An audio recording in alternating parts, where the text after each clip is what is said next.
Eva, during the last years, you have been making a special effort in Beijing in opening up the contacts between Swedish and Chinese publishing houses and in promoting Swedish literature.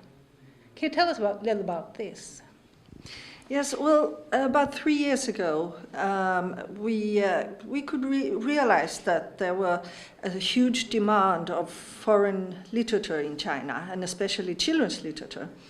And all the publishing houses we talked to, they knew about Swedish literature, and not in detail, but they knew that children's literature was very famous. But they lacked information and they didn't know where to find it, and they would be very interested in publishing Swedish children's literature in particular.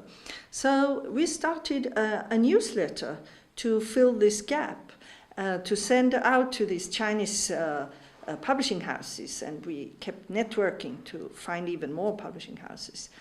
And we also started to think about how we could do other things. So we invited authors from Sweden coming out to, also for cultural exchange, but to meet publishing houses as well, and to talk about their literature.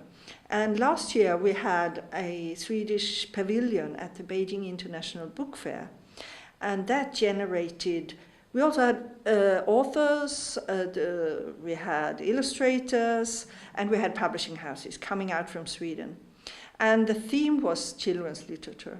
And it generated many titles being bought by Chinese publishing houses. And after that, we have also continued to invite authors when the books in Chinese were being launched on the Chinese market.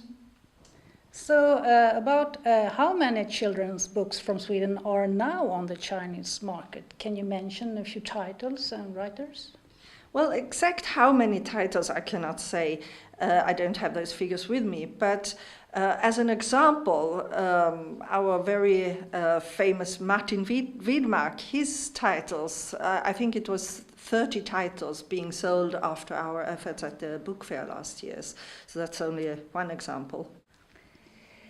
One of the obstacles you have noted is the lack of qualified translators from Swedish into Chinese. What can be done?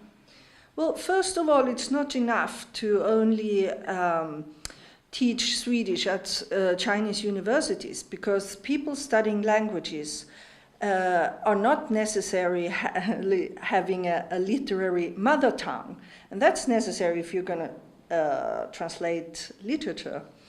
And they don't necessarily have an interest in literature.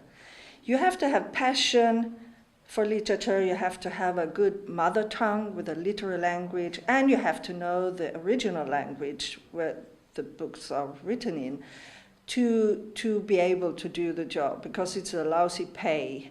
So if you don't have the passion, you won't do it. And I have an idea that actually we should perhaps look beyond those, not only encourage the people studying Swedish language, but also trying to get hold of people studying literature or already being literary translators from English, and then invite them to Sweden to have intensive courses in Swedish, so they can be